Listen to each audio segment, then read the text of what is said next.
People Yeah. need to understand the public education system in the United States is wildly successful.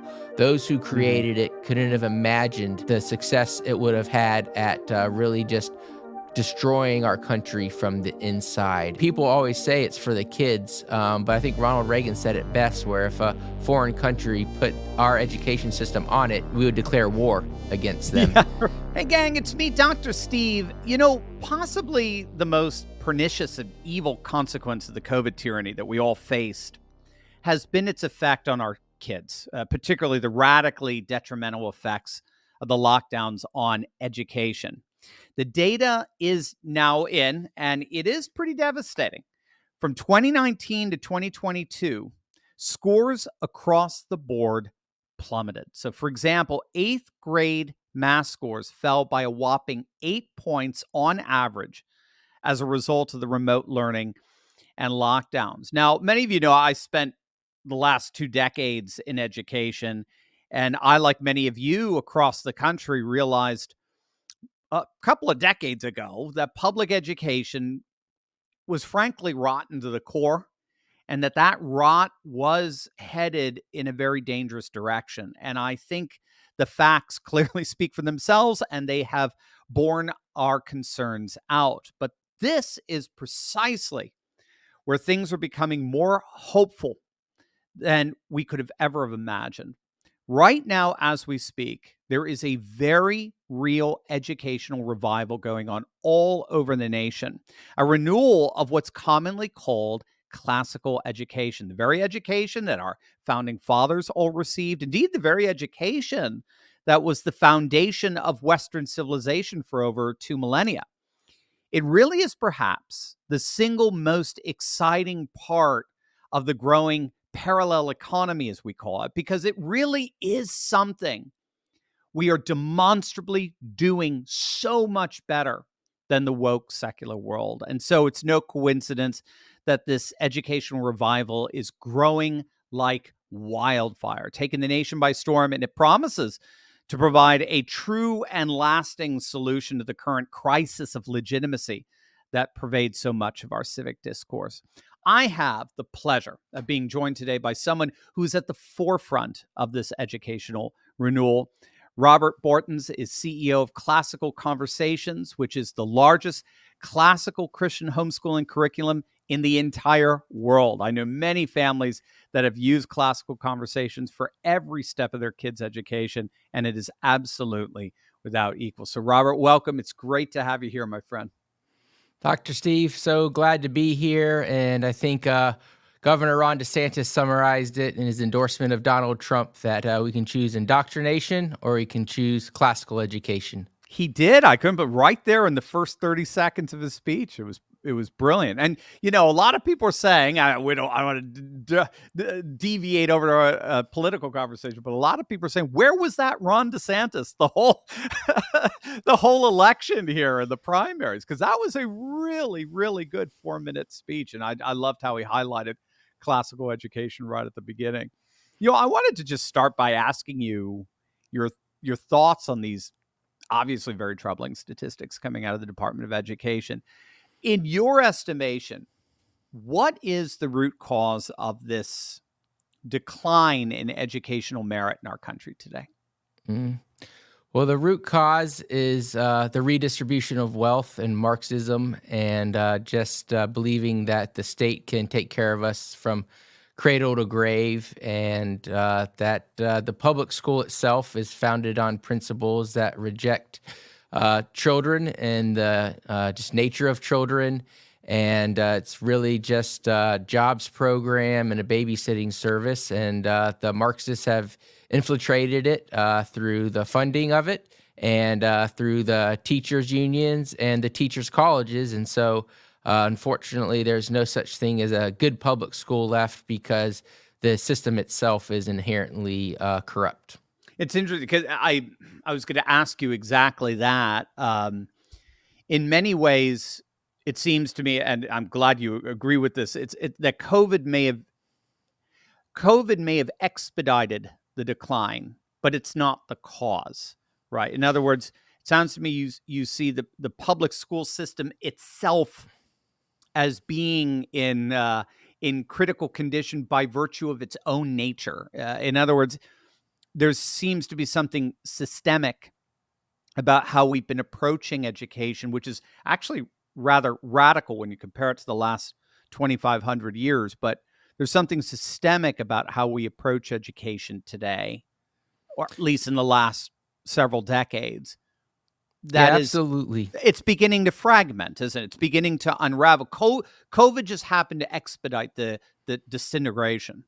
It exposed it, and eventually the fruit of this educational philosophy that has really infiltrated our schools since you know my mom recognized it in 1983, and many parents just now realizing it through COVID because they saw what was going on through the Zoom school, or seeing what the children brought home if they were lucky enough to be attending a institution that was open with masks and plastic barriers that didn't work. And it's inherent to the system because the system is designed to create an obedient class who will listen to those who control it.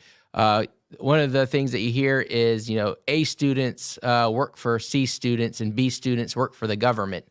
And it's because C students in general in public school have realized they're bored and they rejected it. And that's why people like Bill Gates and Elon Musk and all these brilliant people dropped out of high school or dropped out of Mhm. college, because it wasn't designed to fulfill the needs of passing the soul of society on from one generation to the next. And it's rejected 2,000 years of progress for 100 years of really liberal indoctrination. Wow, love it. For those who are maybe new around here, this channel, what exactly is classical education, and how does classical education, if for lack of a better term, think of itself differently than we moderns tend to think of education? Yeah, so I think it's me centered is a modern view of education. What can learning this do for me, my career, versus the classical or historical view of education was passing the soul of society on from one generation to the next Mm. generation. Learning those things that worked well, that could be built upon and expanded upon, and learning about the things that didn't go well. And so a classical education learns through those ideas that have stood the test of time. The good ideas like free market capitalism, and the bad ideas such as Marxism and the redistribution of wealth. And goes back to the core documents, the original source documents, not reading some woke professor's interpretation of the effects that or the events that went on, but actually reading the letters between George Washington and its leaders, and the founding of our United States government, reading the works of Plato. And, we believe that as Christians, everything should glorify God. And if God is the creator of the world, then his entire world glorifies him. And so we approach a Christian classical education not as a Bible class. Bible classes are great, but that learning science glorifies God, learning math, Right. learning history, that all of it together is going to be uh, encompassing a full human experience and create a flourishing, healthy adult. That's right. Reawaken the image of God within us, with theology as the queen of the sciences, the core. So funny you say, because one of the things I always had to explain to my students back in the day is the difference between, Pieper talks about the difference between labor and leisure, right? Yeah. Right. Labor is that which you do in order to achieve something else. So I ask students, those of you who go work at Chick-fil-A, do you work there because you like chicken? No, I work there because I like money. All right.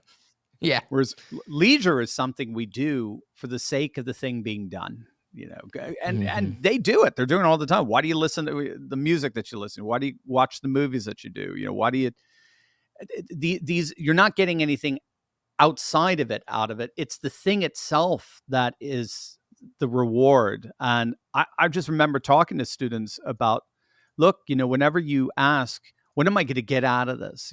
Why is this book worth my time? Why is this class worth my time? And blah, blah. So you're thinking of this as labor. This is exactly what you're saying. The public schools are trying to are ingrained in our students. You are workers, you are laborers, you are doing everything for some kind of pragmatic end outside of itself. Nothing itself has any intrinsic value or worth. I said, that's not my job. My job isn't to sell you on this course or this subject or this music or this book. My job is to help you realize that this stuff isn't something worth your time. You're learning stuff of which we are not worthy. That's It's a fundamentally different orientation. Do you want to speak to that? Does that trigger something? Yeah, so classical education views education as a way of creating a whole human. And we see right now in the job markets, right? Jobs that exist now aren't going to exist 7 years from now. And so we need to create people that love That's learning true. and have the skills of learning. And that's what classical education does.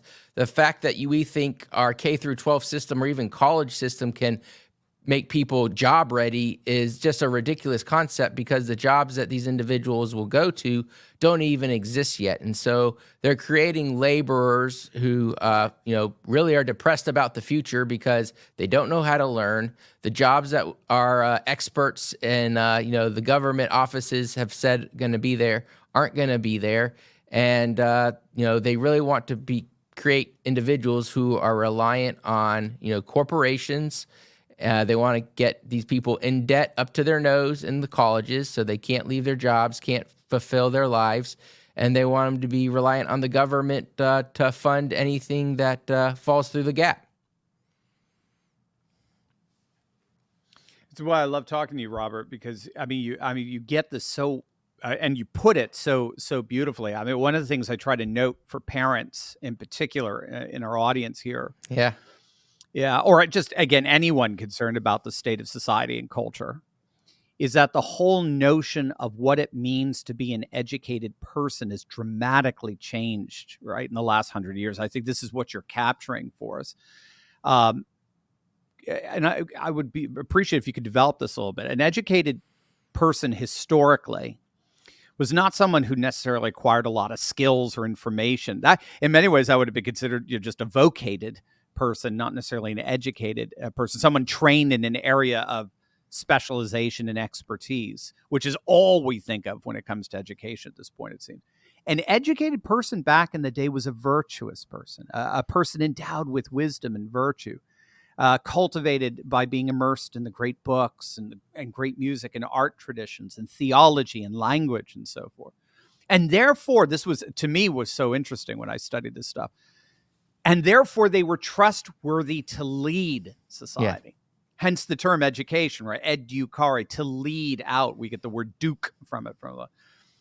And what I find so interesting is that with the loss of the moral dimension of education over the last several decades, when we just started to emphasize this modernist emphasis on fact and data and information acquisition that gets tested on the SATs, that created this vacuum, this moral vacuum that's now we saw has been filled with just this utterly odious wokeness.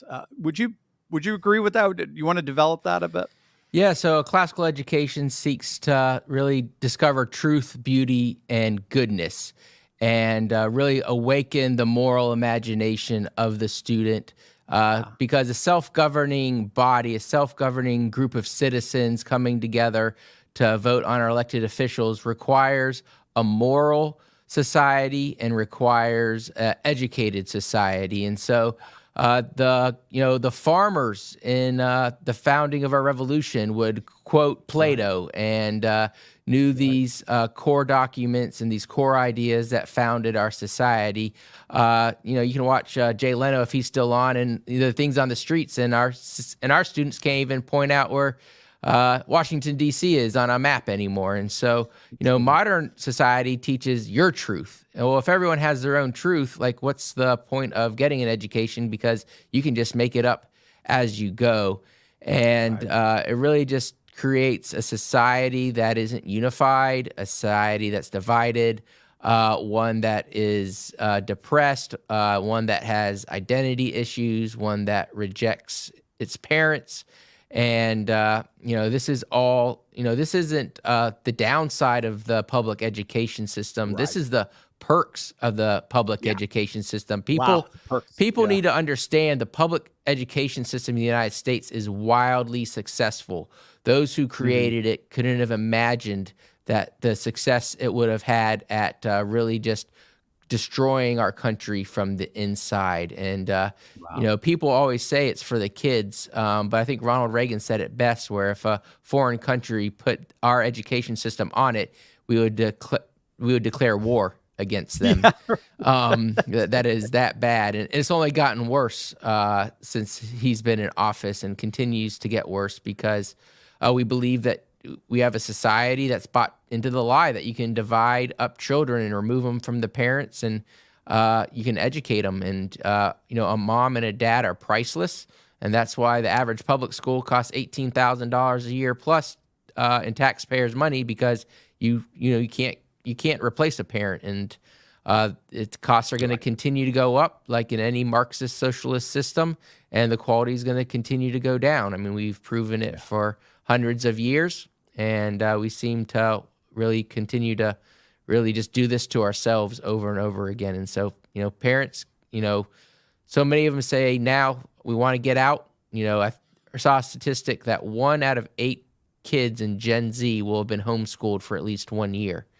And so, more and more parents are trying to figure out how to get their kids out, even if it's just for a season.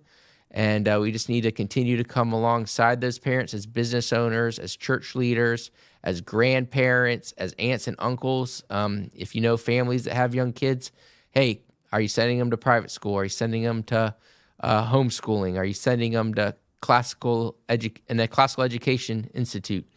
Right. How can I help you out? Can I help buy books? Can I, help pay their tuition? Can we create a scholarship fund? So it's going to create individuals at the grassroots level to change our education system around, because the inherently evil part with it is the government's involved with it, and God never designed the government to educate our youth. It's not in the Bible anywhere, and Yep. I've challenged every Christian I know to prove me wrong, and none of them have proved me wrong that God gave the government responsibility to educate our kids. That's right. That's right. Beautifully put. I mean, well, and did you notice during COVID? What did you observe with classical conversation students? Obviously, they weren't experiencing any lockdowns. They were home. They were already homeschooled, right? Have you noticed any decline in their scores? Did people start? Did you notice a massive influx of students into classical conversations in the midst of the pandemic? Yeah, so I mean, we really encourage all of our families, and it was beautiful to see them just becoming leaders in their own communities and helping parents and these children who are kind of thrust out of the schools, and just helping them locally start to homeschool. Yeah, we didn't see any learning loss in our students. We actually tried to help the United States have less learning loss by just being leaders in our local community. Obviously, we grew significantly through the COVID years, and just being available, and record amount of inquiries and people trying to figure out if there's a local community near them. So it was a sad time, but it could be a beautiful time because of how parents woke up during this and said, "No, I am going to take the responsibility back. I was naive to think that the government had my child's best interest in heart, when the government just had corporations' best interests at heart." That's right. Its own power and affluence. Absolutely. Do you have classical conversation groups around the country that people can tap into?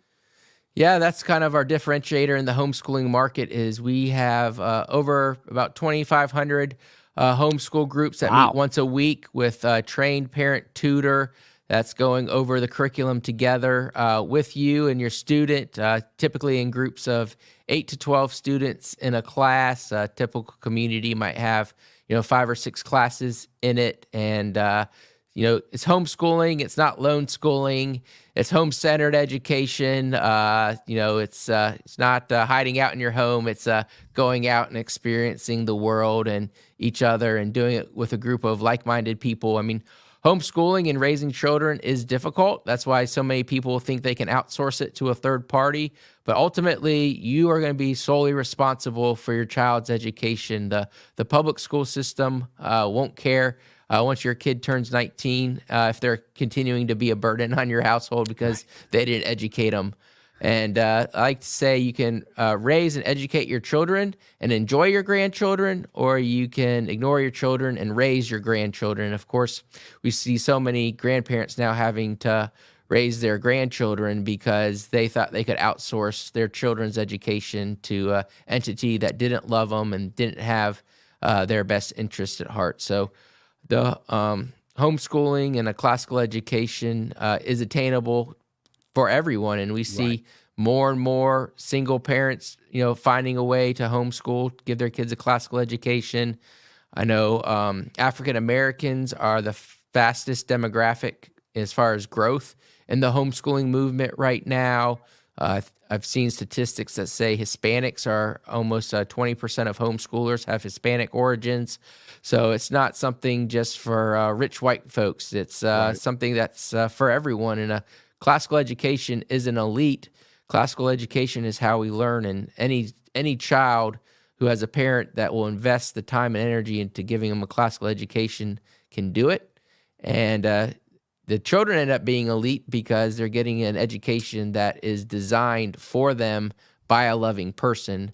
And so it's wonderful to see parents say, I mean, we have learning disabled kids in our classes, and we hear from those parents all the time that I was told my kid would never do X or never do Y, and they're doing it now. Right. I heard a story of a child who had was never going to walk, and they were being made fun of in public school. Their parents pulled them out, put them in a CC community, and one day the older kids who were like 5, 6 years older than him put them in the baseball field that they were playing baseball, helped the That's so kid cool. make a hit, and then ran him around the bases. That's so cool. To just and just the smiles and the Yeah. tears, and it wasn't like some parent told these kids to do it. They have younger siblings they're involved with, older siblings they're involved with, and they just know how to be a family Right. because that's how God designed us to live, and that's how these families have decided to live their lives. And it's international as well, isn't it? The homeschooling movement. I mean, I think Britain is the second largest homeschooling market, and then a lot of people don't realize this. Russia is the third, as I understand it. Is that what you're finding? Well, we don't like to talk about Russia because we got three-letter agencies knocking on our door. But yeah, That's right. I've read that. I've read that. Isn't that interesting? Russia collusion. We're trying to help all the Russians become Christian evangelicals. So and we Russia can't have doesn't like that. us being over there. The U.S. doesn't like us being over there. Yeah, we're in 57 countries. We Wow. saw tremendous growth through COVID of international students and families joining. Brazil is actually our biggest country. Yep. Canada, the UK, Russia's, we support families over there because that's what God's called us to do. We don't do it for any pay. So we're not doing, we don't want anyone thinking Right. that we're funding Trump, through some Russian oligarchs or anything like that. That's right. That's right. Not But breaking the God's good. sanctions. There you go. That's great. Yeah, one of the privileges I had, one of the last things I did as a classical educator was participate in a conference. Was primarily a homeschool classical conference down in Sao Paulo, Brazil, and oh my, that was so awesome. We're at a church; it was filled. All Mm, the parents were there; they were so excited, and I think it's Trinitas is one of the publishing houses that's putting a lot of the curriculum into Portuguese. It's just absolutely wonderful to see. So it is a phenomenon that's not just sweeping the United States; it's sweeping the world in many respects. And like I said, I think it's just one of the most amazing parts of a. I don't even like calling it a parallel economy. I like calling it a parallel civilization because it's so much more than just mhm, economics. I mean, we really are demonstrating for all to see an approach to education that is objectively so superior to the rot that we're seeing in so much public education today. It's a really it's. I heard somebody once put it's one of the few things that the modern church, the contemporary church, could say, hey, we're actually doing this better than the world. The church is constantly trying to chase after the world, and it's like, guys, stop. You can't outworld the world, but boy, we can actually. We're drawing from our own civilizational theological frames of reference when we're doing education the classical way, and it's just so exciting to see. And again, you must be seeing extraordinary growth at Classical Conversations. Yeah, absolutely. I mean, we continue to grow domestically. The international market is just so hungering for this education, and there's not as many providers out there. So our international growth is just off the charts, and we just see the Lord moving in just so many ways around the world. And we're on every single continent, and it's just it's humbling. It's not us, it's God. Let me just be clear. We've just really said, God, Classical Conversations is your organization.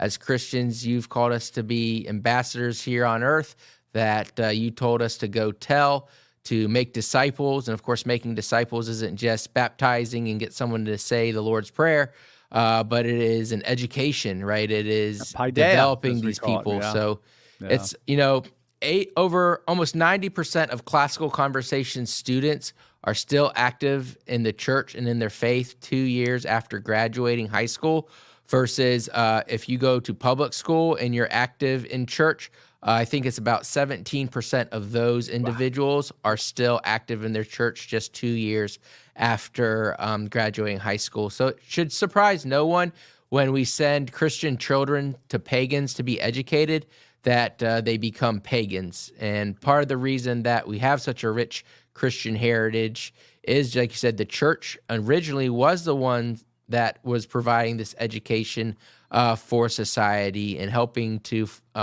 pass on this moral framework and seeking of truth, beauty, and goodness. And then the government took it over. I mean, just think about our healthcare system. Our healthcare system used to be one of the best in the world and not very expensive. And that was when churches were running the hospitals. Correct. And then we started doing insurance, and the government started taking over it.